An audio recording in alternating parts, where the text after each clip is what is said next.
That time a toilet disaster turned me into the office plumber, and my boss pulled the ultimate prank that left the whole office laughing for days. So this morning I woke up to the sound of my alarm, feeling groggy and disoriented.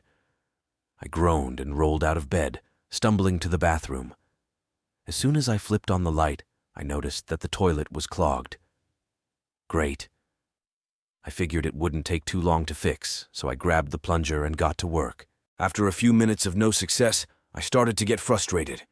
I plunged harder, but the clog just wouldn't budge.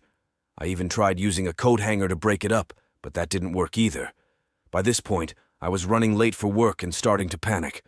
I decided to give it one last try with the plunger, and that's when disaster struck. I plunged with all my might, and suddenly the toilet bowl erupted like a geyser. Water and God knows what else sprayed everywhere, drenching me and the bathroom floor.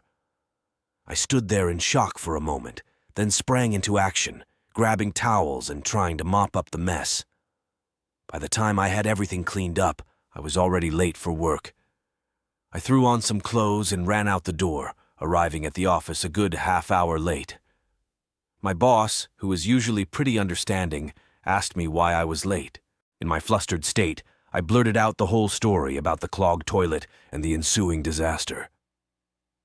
As soon as the words left my mouth, I realized how excessive and overly detailed it sounded.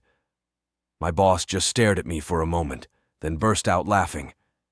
He told me to go clean myself up and get to work. So that's how I ended up starting my day, by telling my boss way more than he ever wanted to know about my morning bathroom misadventures.